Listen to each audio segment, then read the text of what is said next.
जय स्वामीनारायण। मूल अक्षर गुणातीतानंद स्वामी ने एक अत्यंत प्रसिद्ध बात कही है।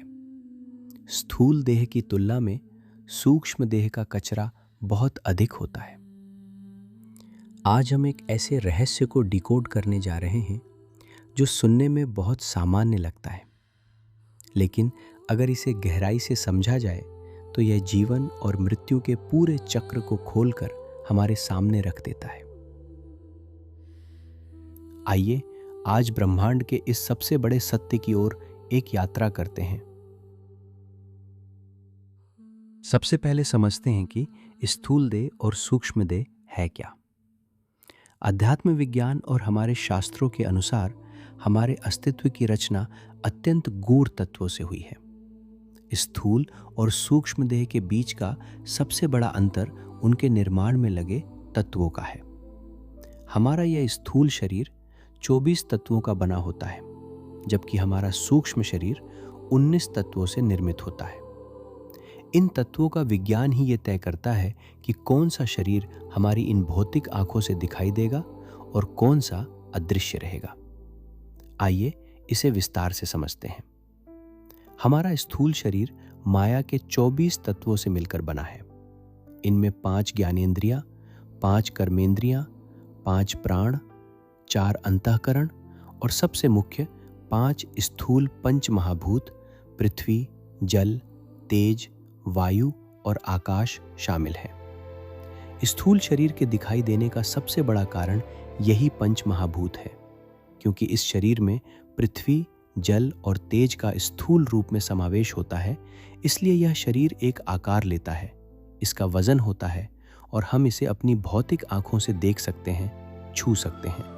दूसरी ओर जब हम मृत्यु के बाद सूक्ष्म लोक में जाते हैं, तब हमारा सूक्ष्म शरीर केवल 19 तत्वों से बना होता है। इन 19 तत्वों में 5 ज्ञानेंद्रियां, देखने, सुनने, सूंघने, चखने और स्पर्श करने की सूक्ष्म शक्तियां, 5 कर्मेंद्रियां, हाथ, पैर, वाणी आदि की कार्य करने की अदृश्य ऊर्जा, 5 प्राण, प्राण, अपान, व्यान, उदान, समान, जो जीव को जीवित रखते हैं, और 4 अंतःकरण, मन, बुद्धि, चित्त और अहंकार शामिल होते हैं।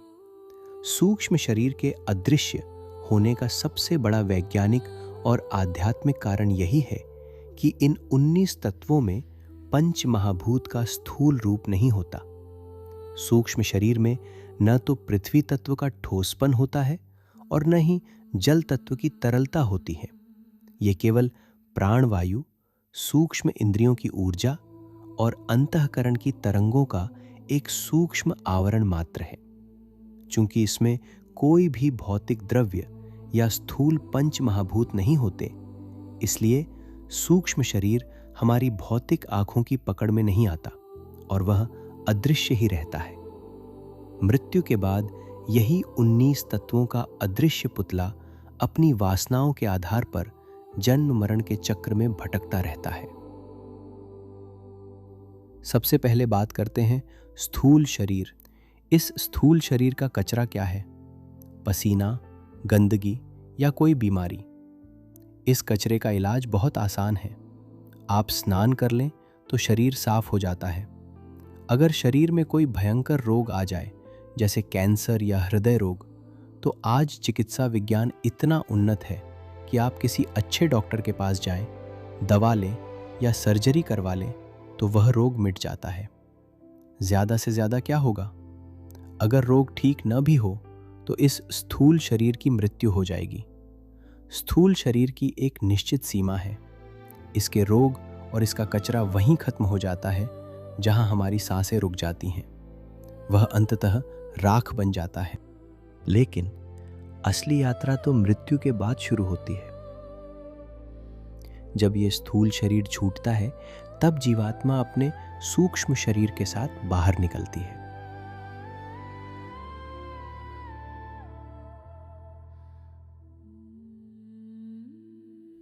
और इस सूक्ष्म शरीर का कचरा क्या है?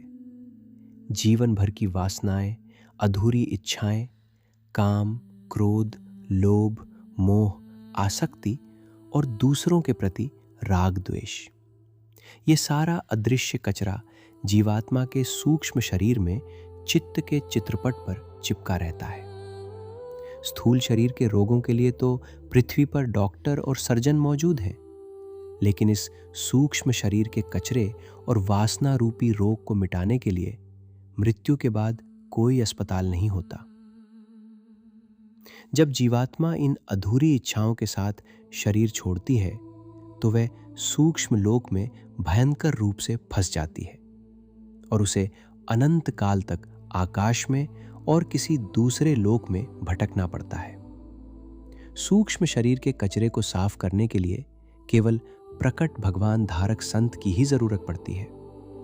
जैसे स्थूल शरीर के रोगों को दूर करने के लिए भौतिक डॉक्टर की आवश्यकता होती है, वैसे ही जिसको सूक्ष्म शरीर का कचरा दिखाई देता हो वही उसे साफ करने में समर्थ होता है।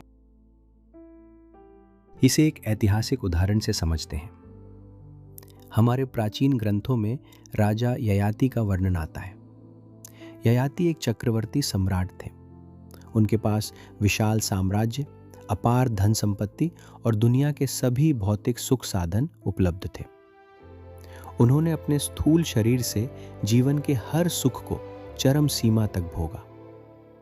लेकिन जब वे वृद्ध हुए तो उनका स्थूल शरीर तो कमजोर पड़ गया, किंतु उनके सूक्ष्म शरीर की वासनाएं इतनी प्रबल थीं कि उन वासनाओं को तृप्त करने के लिए उन्होंने अपने ही पुत्र से उसकी जवानी मांग ली। हजारों वर्षों तक हर प्रकार का सुख भोगने के बाद भी उनका सूक्ष्म शरीर अतृप्त ही रहा। जब एक इंसान जीवन भर केवल स्थूल शरीर के सुखों में डूबा रहता है और वासनाओं को पोषित करता है, तो मृत्यु के समय उसका सारा साम्राज्य, बैंक बैलेंस और सुख सुविधाएं यहीं छूट जाती हैं। मृत्यु के बाद स्थूल शरीर तो पंच तत्व में विलीन हो जाता है, लेकिन वह सूक्ष्म शरीर जो अनगिनत वासनाओं के कचरे से भरा हुआ है, वह बुरी तरह तड़पता है। कल्पना कीजिए, आपके मन में कुछ खाने की, भौतिक सुख भोगने की या किसी से बदला लेने की तीव्र इच्छा है, लेकिन अब आपके पास उन इच्छाओं को पूरा करने के लिए स्थूल शरीर ही नहीं है। यह स्थिति अत्यंत पीड़ादायक होती है।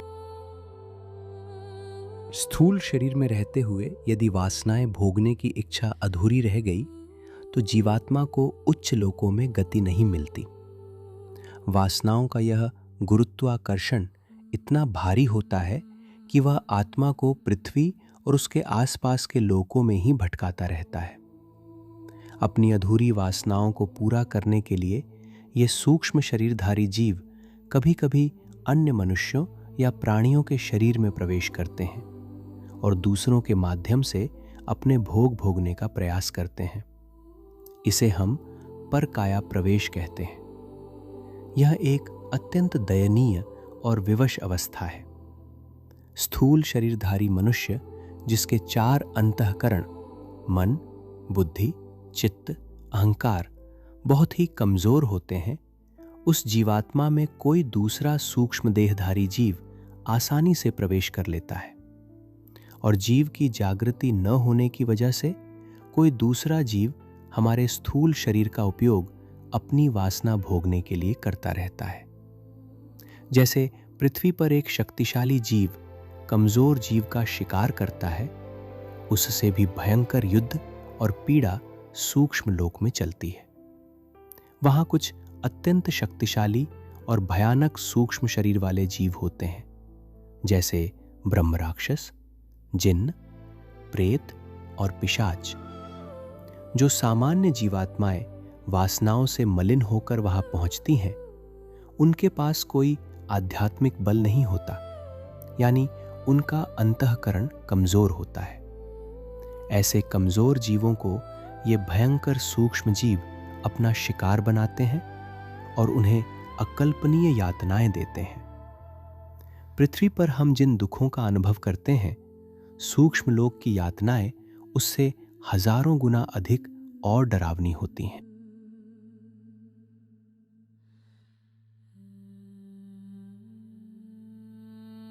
अब सवाल ये उठता है कि इस सूक्ष्म शरीर की मृत्यु कब होती है, इन यातनाओं का अंत कब आता है। यहीं पर सबसे गहरा विज्ञान छिपा है। स्थूल शरीर तो 80 या 100 साल में नष्ट हो जाता है, लेकिन सूक्ष्म शरीर इतनी जल्दी नहीं मरता। शास्त्रों के अनुसार जब तक वैराट नारायण का अस्तित्व है, जब तक आकाश में सूर्य और चंद्रमा चमक रहे हैं, तब तक ये सूक्ष्म शरीर नष्ट नहीं होता। वह लाखों करोड़ों वर्षों तक अलग अलग योनियों और लोकों में भटकता रहता है, और जब ब्रह्मांड का आत्यंतिक प्रलय यानी अंतिम महाविनाश होता है, तभी इस सूक्ष्म शरीर का नाश होता है। लेकिन जीवात्मा वहां भी मुक्त नहीं होती। आत्यंतिक प्रलय के समय ये जीवात्मा अपने कारण शरीर के साथ माया के गर्भ में अनंत काल तक सुषुप्ति अवस्था में पड़ी रहती है, जब तक कि किसी एक मूल पुरुष द्वारा एक नई सृष्टि का निर्माण न हो जाए। तो फिर इस चक्र से बाहर निकलने का उपाय क्या है? इसका एकमात्र समाधान है यह मनुष्य जन्म। भगवान ने हमें यह भौतिक स्थूल शरीर केवल वासनाओं को भोगने या धन कमाने के लिए नहीं दिया है। यह शरीर एक अद्भुत साधन है। यह देह हमें इसलिए मिली है ताकि हम इस स्थूल शरीर में रहते हुए ही भगवान की भक्ति और साधना कर सकें। यदि जीते जी ये सूक्ष्म कचरा साफ नहीं हुआ, तो मृत्यु के बाद दर दर भटकना निश्चित है। लेकिन यदि इंसान ने जीते जी ऐसे प्रकट संत को पा लिया जो सूक्ष्म शरीर का कचरा साफ करना जानते हों, तो मृत्यु के समय कोई सूक्ष्म शरीर या कारण शरीर शेष नहीं बचता। जीवात्मा सीधे परमात्मा के धाम में मुक्त होकर पूर्ण पुरुषोत्तम नारायण के अक्षरधाम में मूर्ति के सुख का आनंद प्राप्त करती है। इसीलिए गुणातीतानंद स्वामी ने यह अति गूढ़ और रहस्यमयी बात बताई थी कि स्थूल देह की तुलना में सूक्ष्म देह का कचरा बहुत अधिक है।